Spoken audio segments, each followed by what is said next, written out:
بسم اللہ الرحمن الرحیم۔ السلام علیکم۔ میڈم، آج پھر ایک جاپانی خاتون آئی ہے۔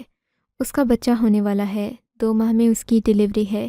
میری اسسٹنٹ نائلہ نے مجھے جب یہ بات بتائی تو میں نے حیرت سے اسے دیکھ کر کہا، یہ وہی لڑکی ہے نا جو 1 مہینہ پہلے آئی تھی اور اس کا بچہ بھی ہو گیا تھا؟ اب یہ دوبارہ آ گئی ہے کیا؟ جی ہاں، یہ دوبارہ آ گئی ہے، آپ جا کر اسے چیک کر لیں۔ نائلہ نے مجھے بڑے معزز طریقے سے بتایا تو میں اپنی کرسی سے اٹھ کھڑی ہوئی۔ ظاہر ہے اب اس لڑکی کو چیک کرنا میری ذمہ داری تھی۔ میں چیک نہ کرتی تو میرے لیے ہسپتال والے مسئلہ کرتے تھے۔ مجھے حیرت ہو رہی تھی کہ یہ لڑکی دوبارہ کیسے امید سے ہو گئی، اور 2 مہینے بعد اس کا بچہ بھی ہے، یہ کیسے ممکن ہے؟ بات کچھ عجیب سی تھی، لیکن ظاہر ہے نائلہ نے جیسے بتایا تھا ویسا ہی ہوگا۔ اس نے کوئی غلط بات آج تک مجھے نہیں بتائی تھی۔ میں باہر گئی، کلینک میں اس لڑکی کو دیکھا تو میں مارے حیرت کے اسے دیکھتی ہی رہ گئی تھی۔ واقعی میں اس کا پیٹ بڑھا ہوا تھا، ایسا لگتا تھا کہ اگلے ہی مہینے اس کا بچہ پیدا ہو جائے گا۔ میں جا کر اس عورت کے سامنے بیٹھی تو اس نے خود ہی مجھے بتانا شروع کر دیا، جی میرا آخری مہینہ چل رہا ہے، بس اگلے مہینے میری ڈیلیوری ہے، پلیز میری مدد بھی کیجیے، مجھے چیک کر کے دوا دیجیے۔ آپ کا تو پچھلے مہینے ہی بچہ ہوا تھا۔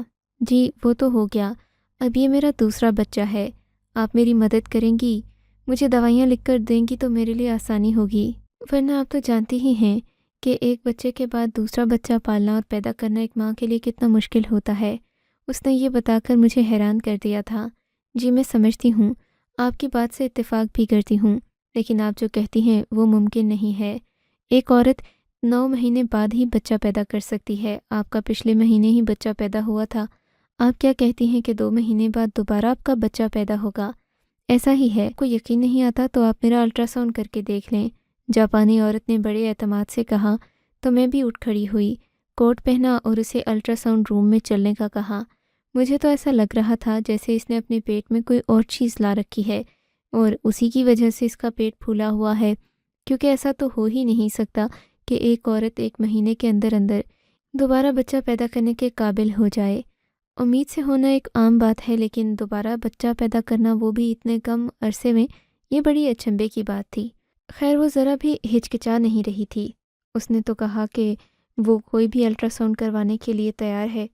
اب مجھے اس پر شک ہونے لگا تھا کہ یہ آخر کیا مخلوق ہے، کون سی مخلوق ہے جو 2 مہینے بعد بچہ پیدا کرے گی۔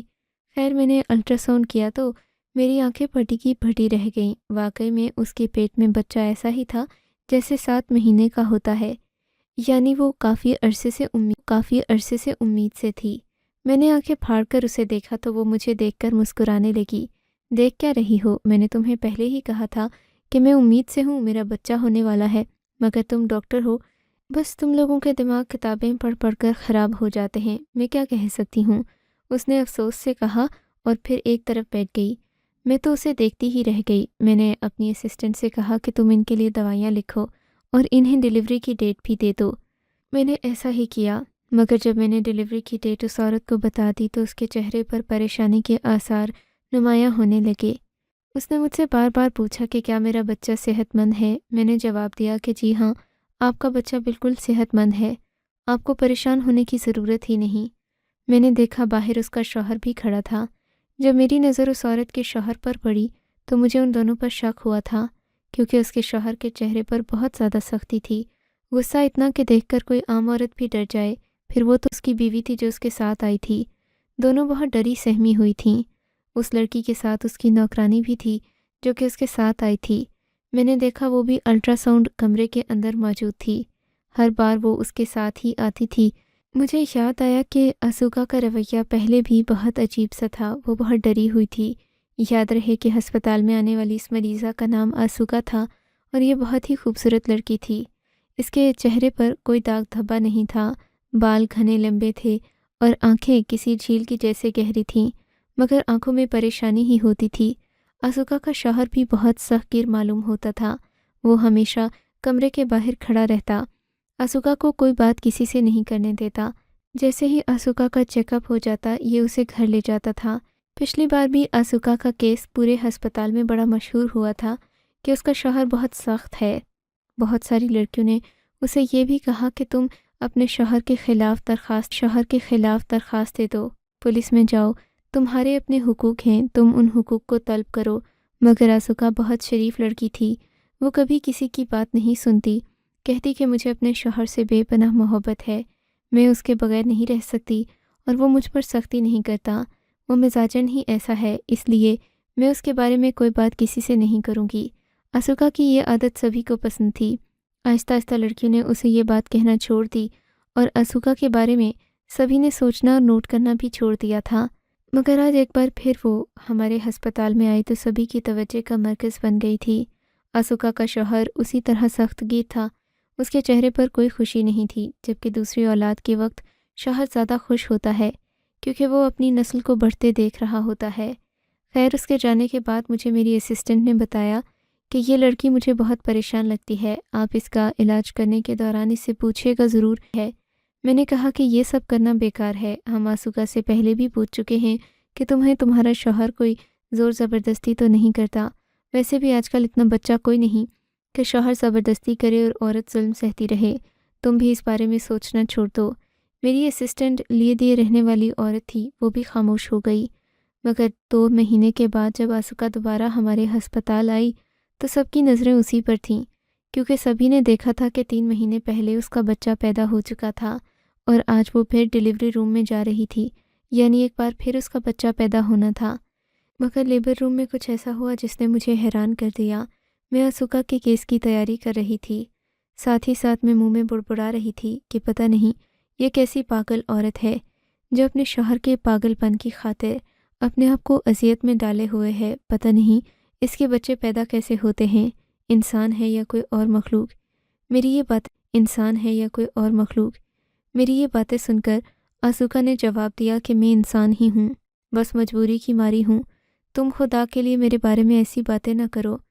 یہ سن کر میں نے آسوکا کو حیرت بھری نگاہوں سے دیکھا تھا۔ کیا تمہیں اردو آتی ہے؟ میں نے اس سے حیرت بھرے لہجے میں پوچھا۔ مجھے یقین نہیں آ رہا تھا کہ آسوکا اردو بھی بولتی ہے۔ ہاں، مجھے آتی ہے اردو، مگر تم میرے بارے میں جو باتیں کر رہی ہو وہ مجھے اچھے سے سمجھ آتی ہیں۔ اردو تو میں نے کچھ عرصہ پہلے ہی سیکھی، مگر مجھے تمہاری باتیں سن کر بہت دکھ ہوا۔ مجھے لگتا تھا کہ تم ڈاکٹر ہو، تمہیں تو مجھ سے ہمدردی ہوگی کم از کم، لیکن تم بھی میرے بارے میں ایسی ہی باتیں کر رہی ہو۔ مجھے معاف کر دینا، میں اپنی غصے میں تمہارے لیے یہ باتیں بول گئی، ورنہ یقین جانو کہ مجھے تم سے بہت ہمدردی ہے۔ اگر تمہیں مجھ سے ہمدردی ہے تو پھر ایک کام کرو۔ آسوکا نے مجھے اپنے پاس آنے کا کہا، وہ میرے کان میں کوئی بات کرنا چاہتی تھی۔ مجھے لگا کہ وہ مجھے اپنی بچے کے خیر خیری کہ میرا خیال رکھنا، مگر اس نے جو بات کہی وہ بڑی عجیب سی تھی۔ اگر ہو سکے تو میرے بچے کو اس دنیا میں آنے ہی نہ دینا، اور اگر آ بھی جائے تو مجھے مار دینا، کوشش کرنا کہ میں زندہ نہ بچ پاؤں۔ اس کی بات سن کر مجھے لگا کہ وہ ذہنی طور پر تندرست نہیں ہے، یا پھر اسے کوئی بہت بڑی پریشانی ہے۔ کیوں؟ تم کیوں مرنا چاہتی ہو؟ اور اپنے بچے کو تو کوئی بھی ماں نہیں مارنا چاہتی، پھر تم ایسا کیوں کر رہی ہو؟ دیکھو، میں نے تمہیں جتنا بتانا تھا بتا دیا۔ اگر تم میری مدد کرنا چاہتی ہو تو مجھے اس زندگی سے نجات دلا دو، اور اگر ایسا نہیں کر سکتی تو میرے بچے کو اس دنیا میں نہ آنے دینا۔ آسوکا کی بات سن کر مجھے بہت دکھ ہوا تھا۔ کوئی بھی ماں خوشی کی حالت میں یہ بات اپنی ڈاکٹر سے نہیں کہتی، ظاہر ہے اس کے پیچھے کوئی نہ کوئی دکھ تو ہوگا ہی جو اس نے اتنی بڑی بات مجھے کہہ دی تھی۔ آسوکا، تم جو بات کہہ رہی ہو اس کے پیچھے مجھے وجہ بتاؤ، پھر میں وہی کروں گی جو تم کہو گی۔ میں وجہ نہیں بتا سکتی، اتنا کہہ کر اس نے آنکھیں بند کر لیں۔ ظاہر ہے اس کا وقت قریب آ رہا تھا، مجھے اس کے بچے کی طرف بھی دیکھنا تھا۔ ایک ڈاکٹر ہونے کی حیثیت سے میں اس کی یہ بات نہیں مان سکتی تھی، چاہے وہ مجھے اس کے لیے لاکھوں روپے بھی دیتی، مگر میں اس کی جان تو کبھی بھی نہ لیتی، کیونکہ ایک ڈاکٹر اپنے مریض کی جان کے ساتھ کبھی نہیں کھیل سکتا۔ لیکن آسوکا کی اس بات نے مجھے سوچنے پر مجبور ضرور کیا تھا۔ وہ خوشی سے تو یہ بات نہیں کر رہی ہوگی، میں نے سوچا میں اپنی اسسٹنٹ کو بھی یہ بات بتاؤں گی۔ اس وقت میں بچے کی ڈیلیوری میں مصروف تھی۔ تھوڑی دیر کے بعد ایک ننھا منا پھول آسوکا کی گود میں کھیل رہا تھا، اور آسوکا مجھے شکوہ بھری نگاہوں سے دیکھ رہی تھی۔ میں نے بھی اسے دیکھا تھا، اس کی آنکھوں میں آنسو بھی تھے، درد بھی، تکلیف بھی، اور ساتھ ہی اس قدر غصہ اور غم کہ وہ میری طرف دیکھ بھی نہیں رہی تھی۔ آنکھوں میں لالی اور لال ڈوریاں۔ میں نے اسے کچھ نہیں کہا، نہ میرے اختیار میں تھا۔ ہسپتال کے اسٹاف نے اسے کچھ دیر کے بعد ڈسچارج کر دیا اور وہ وہاں سے چلی گئی۔ میرے دل میں ایک خلش سی رہ گئی تھی۔ میں آسوکا کو بچا نہیں سکی، نہ اس کی مدد کر سکی، نہ اسے اس زندگی سے چھٹکارا دلا سکی۔ میرے دل میں ایک احساس ندامت تھا۔ میں اسے معافی مانگنا چاہتی تھی کہ میں تمہاری مدد نہیں کر پائی، لیکن میرے ذہن میں اس کے لیے ہمدردی سے زیادہ تجسس تھا۔ میں سوچ رہی تھی کہ کوئی عورت کیسے 3 ماہ کے عرصے میں ایک مکمل بچہ پیدا کر سکتی ہے۔ میں نے تو اپنی طرف سے اس قصے کو ختم شد سمجھ لیا تھا۔ میں نے تو یہی سوچا کہ شاید اب آسوکا سے زندگی میں کبھی ملاقات نہیں ہو پائے گی، مگر میری حیرت کی انتہا اس وقت نہ رہی جب ٹھیک 3 مہینے کے بعد بالکل وہی صورت لیے آسوکا اپنا پیٹ پکڑے اسے دیکھا تو میں تو پریشان ہو گئی۔ آج وہ پھر امید سے تھی۔ اس کا ڈیلیوری کا دن تھا اور ایک بار پھر مجھے اس کا کیس دیا گیا تھا۔ مجھے حیرت ہو رہی تھی کہ یہ آسوکا انسان بھی ہے یا پھر کوئی اور مخلوق ہے۔ میں نے تو زندگی میں کبھی آج تک ایسی عورت نہیں دیکھی تھی جو ایک نہیں پتہ نہیں 3-4 بچے ایک ہی سال میں پیدا کر چکی تھی، مگر ایک بار پھر اس کی آنکھوں میں غم دیکھا تھا۔ وہ اس قدر پریشان تھی جیسے اسے زندگی سے اکتاہٹ ہو گئی ہو۔ اس نے مجھے اشارے سے مار دینے کا کہا، بولی کہ میری زندگی ختم کر دو، میں اس زندگی میں تنگ آ چکی ہوں، مزید جینا نہیں چاہتی، مگر میں مجبور تھی۔ ہسپتال کی آرڈرز کے خلاف میں جا کر ایک قدم بھی نہیں اٹھا سکتی تھی۔ میں نے آسوکا کا بس کیس کرنے کی تیاری کر لی کیونکہ میرا کام صرف اس کے بچے کی پیدائش تھا، اس کے علاوہ میں کچھ نہیں کر سکتی تھی۔ اس بار بھی آسوکا نے ننھا منھا صحت مند بچہ پیدا کیا۔ بچے کی پیدائش کے بعد وہ پھوٹ پھوٹ کر رونے لگی، اسے یوں حسرت سے دیکھنے لگی جیسے اب دوبارہ اس سے کبھی نہیں مل پائے گی۔ میں نے اسے تسلی دینے کی کوشش کی مگر اس نے میرا ہاتھ جھٹک دیا اور بولی، خالی تسلی دینے کا کوئی فائدہ نہیں ہے، مجھے تم سے ہمدردی کی امید تھی مگر تم لوگوں کے سینے میں دل نہیں ہوتا۔ میں اسے کیسے سمجھاتی کہ اسے زہر کا ٹیکہ دینا میرے لیے انسانیت ختم کرنے کے برابر ہے۔ چاہ کر بھی میں ایسا نہیں کر سکتی تھی کیونکہ مجھے امید تھی کہ آسوکا کی زندگی اس کے ساتھ بہتر تو ہو ہی جائے گی، کبھی نہ کبھی اسے وہ خوشیاں ضرور ملیں گی جس کی اس نے کبھی کوشش کی تھی۔ آسوکا نے اس کے ساتھ ہی مجھے بتایا کہ یہ اس کا اس ہسپتال میں آخری چکر تھا، اس کے بعد وہ شاید یہاں نہیں آئے گی۔ مجھے افسوس بھی ہو رہا تھا کہ اس کی ادھوری کہانی ختم ہو گئی ہے اور میں جان بھی نہیں سکی، نہ اس کی کوئی مدد کر سکی۔ اس کے جانے کے بعد مجھے افسوس بھی ہوا تھا مگر اس بات سے بے خبر تھی کہ قدرت ایک انداز میں ملوائے گی کہ میں کبھی سوچ بھی نہیں پاؤں گی۔ تھوڑے ہی عرصے کے بعد جب میری نوکری ختم ہوئی، میں نے پاکستان میں اپنا کلینک بنانے کا سوچا تو مجھے پاکستان واپس آنا پڑا۔ یہاں کر میں نے اپنا کلینک کھولا۔ کچھ ہی عرصے کے بعد میرا کلینک چل پڑا۔ اب اماں میری شادی کرنا چاہتی تھیں۔ میری شادی کے لیے انہوں نے بہت سارے لوگوں کے رشتے دیکھے، لوگوں سے ملاقاتیں کیں، سب کچھ کیا کیونکہ میں کبھی کسی لڑکے سے اس طرح ملی نہیں تھی، نہ ہی میری کوئی پسندیدگی تھی، تو اماں میری شادی اپنی مرضی سے کر رہی تھیں۔ میری شادی ہوئی ابھی تک بچوں کو لے کر میرے دل میں آسوکا والی کہانی بیٹھی ہوئی تھی۔ میں بار بار اسی کے بارے میں سوچتی تھی۔ شادی والے دن تو میں اس کے بارے میں زیادہ ہی باتیں سوچنے لگی۔ پھر ایک عجیب بات ہوئی۔ اپنی شادی کے دن میں نے اسے اپنی شادی میں دیکھا، لگا کہ شاید میں آسوکا کے بارے میں زیادہ سوچ رہی تھی، دل میں تجسس تھا، اسے جاننا چاہتی تھی، اسی وجہ سے وہ میری نظروں کے سامنے مجھے دکھائی دی، مگر ایسا نہیں ہے۔ وہ مجھ سے ملنے کے لیے اسٹیج پر آئی۔ اس نے مجھے نہیں پہچانا مگر میں اسے پہچان گئی تھی۔ آسوکا کے ساتھ ننھے منھے 3 بچے بھی تھے جو اس کی گود میں کھیل رہے تھے، بہت خوش تھے، وہ بھی اپنے بچوں کو پیار کر رہی تھی۔ اس کے جانے کے بعد میں نے اپنے ہونے والے شوہر سے پوچھا کہ یہ کون ہے، مگر چونکہ وہاں بہت زیادہ لوگ تھے، شور تھا، تو میرے شوہر نے مجھے کوئی جواب نہیں دیا۔ میں نے بھی یہ بات اپنے دل میں رکھ لی تھی، لیکن آسوکا کو خوش دیکھ کر مجھے اطمینان ضرور ہوا تھا۔ میں تو اس کے بارے میں پریشان ہو گئی تھی۔ آخری بار جب وہ مجھے ملی تھی تو وہ زہر کا ٹیکہ لگانے کی منت کر رہی تھی، مگر اب جب وہ مجھے ملی تو بڑی خوش تھی۔ میں نے سوچا تھا کہ میں اس سے بعد میں بھی ملنے جاؤں گی۔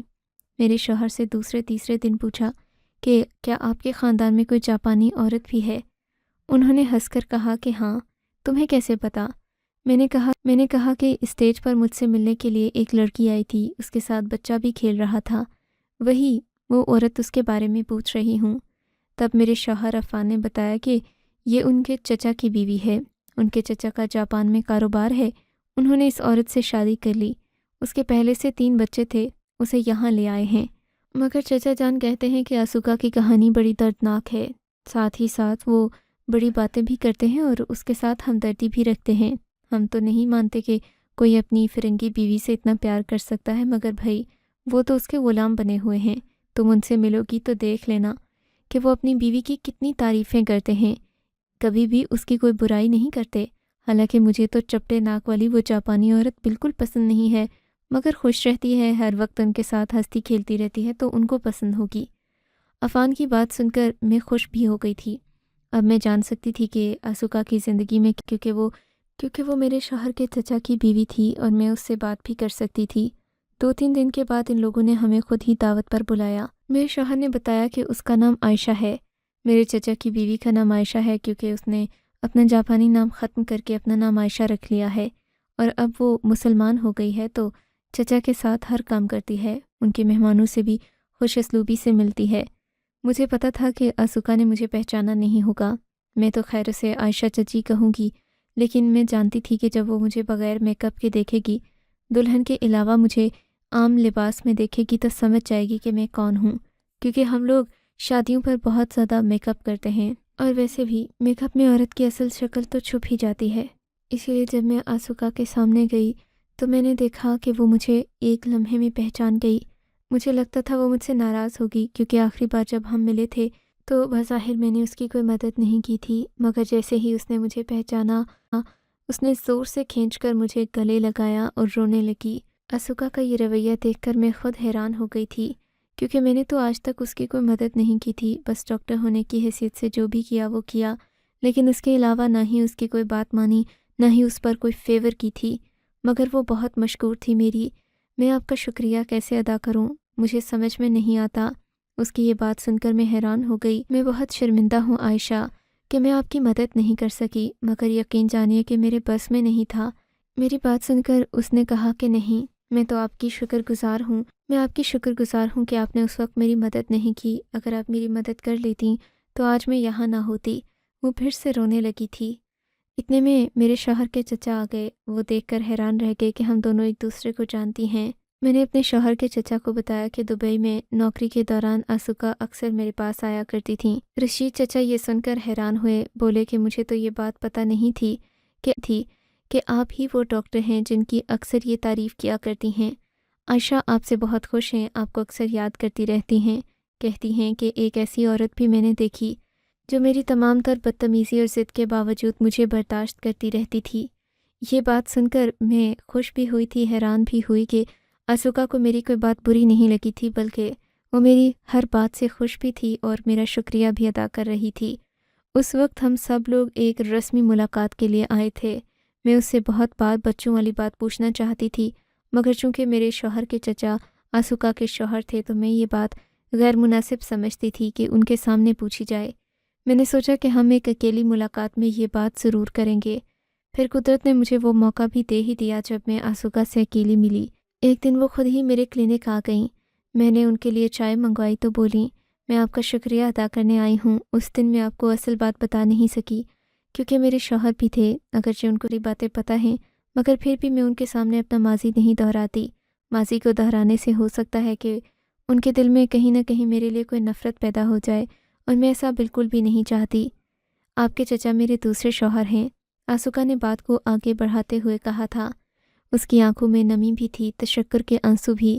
میں مسلمان ہو گئی آپ کے چچا کا حسن اخلاق اور ان کی فراخ دلی دیکھ کر۔ میں نے کلمہ پڑھ لیا اور ان کے ساتھ پاکستان آ گئی۔ یہاں آ کر میں نے وہ سکون پایا ہے جو میں نے زندگی میں کبھی نہیں سوچا تھا۔ میں نے بہت زیادہ خوشیاں دیکھی ہیں، لیکن جو سکون مجھے اس ملک میں ملا کہیں نہیں ملا۔ آسوکا کی باتیں سن کر میں خوش بھی ہوئی تھی، لیکن ابھی تک بچوں والا سوال میرے ذہن میں ہی گردش کر رہا تھا۔ کیا میں پوچھ سکتی ہوں کہ آپ کے 1 سال میں 3 بچے کیسے ہوئے تھے؟ کیونکہ یہی ایک وہ بات ہے جس کی وجہ سے آپ مجھے بار بار یاد آتی تھی، میرے ذہن میں تجسس پیدا ہوتا تھا۔ وہ بچے کیا آپ کے تھے؟ ان بچوں کا باپ کون تھا؟ میری بات سن کر آسوکا معمولی سی بات ہے، ہم لوگوں کے لیے یہ کوئی بڑی بات نہیں۔ کیسے بڑی بات نہیں؟ 3 بچے 1 سال میں پیدا کرنا، کیا آپ کو یہ معمولی بات لگتی ہے؟ ہاں تو کون سا میں نے بچے پیدا کیے تھے؟ ہم 5 بہنیں ہیں، پانچوں کی شکل ایک جیسی ہے۔ ہماری شادی ایک ایسے گھر میں ہوئی جو لوگ سخت کنجوس تھے۔ ان لوگوں نے تو ہم 5 بہنوں کی زندگیاں برباد کر کے رکھ دی تھیں۔ اماں کی سب سے بڑی غلط فہمی تھی کہ 5 بہنیں 5 بھائیوں کے گھر میں خوش رہیں گی، مگر یہ لوگ اتنے کنجوس تھے کہ انہوں نے ایک ہی بہن کے نام سے میڈیکل انشورنس کرا دی۔ باقیوں کے بچے بھی اسی وقت میں پیدا ہوتے اور اسی ہسپتال میں جاتے۔ ہسپتال والے تو ان چیزوں کا ریکارڈ نہیں رکھتے۔ ہاں، البتہ آپ کو ضرور یاد رہتا تھا کہ یہ پہلے والی بہن ہے، مگر ایسا ہوتا نہیں تھا۔ میں اپنی بہنوں میں سب سے چھوٹی تھی۔ جب میں امید سے ہوئی تو میں اپنی مرضی سے نہیں ہوئی تھی، بلکہ ان لوگوں نے خرچہ بچانے کے لیے بڑی بہن کے ساتھ مجھے بھی بچہ پیدا کرنے کا حکم دے دیا۔ کہتے تھے کہ ساتھ ساتھ چیزیں خریدیں گے تو ہماری بچت بھی ہوگی۔ ایک ہی بار بچے پیدا ہونے چاہیے، بار بار بچوں کا جھنجٹ ہوگا تو پوری زندگی بچے پیدا کرنے میں نکل جائے گی۔ ہم لوگوں نے اپنے کاروبار بھی کرنے ہیں۔ ان لوگوں نے ایک ہی دائی بھی رکھی تھی جو 5 بہنوں کے بچوں کی حفاظت کرتی اور ان کے لیے کھانا وغیرہ بناتی تھی۔ اتنے کنجوس لوگوں کے ساتھ ہم نے 5 سال گزارے۔ آپ یقین نہیں کریں گی کہ ایک بار تو میرا بچہ بھی ضائع ہوا تھا۔ میں آپ کے پاس 2 بار آئی تھی اور دونوں بار آپ کا رویہ بہت اچھا تھا۔ دوسری بار میری بہن آئی تھی، پہلی اور تیسری بار میں آئی تھی۔ آسوکا کی بات سن کر میرے ذہن سے ایک بہت بڑا بوجھ اتر گیا تھا، کیونکہ جس بات پر سوچ کر میں پاگل ہو رہی تھی وہ بات تو جھوٹ نکلی، جبکہ آسوکا کی باقی بہنیں واقعی میں ہو بہو اسی کی شکل کی تھیں۔ مجھے حیرت ہوئی کہ لوگ اتنے بھی کنجوس ہوتے ہیں، زندگی کے بڑے بڑے فیصلے اپنی معمولی سی بچت کے لیے کرتے ہیں۔ خیر، آسوکا عائشہ بن چکی تھی۔ اس نے اپنے شوہر سے نجات کیسے حاصل کی یہ تو ایک لمبی کہانی ہے، لیکن بہرحال وہ اب اس معاشرے میں بہت خوش ہے اور یہ سمجھتی ہے کہ اس کا شوہر اس کی بہت عزت کرتا ہے۔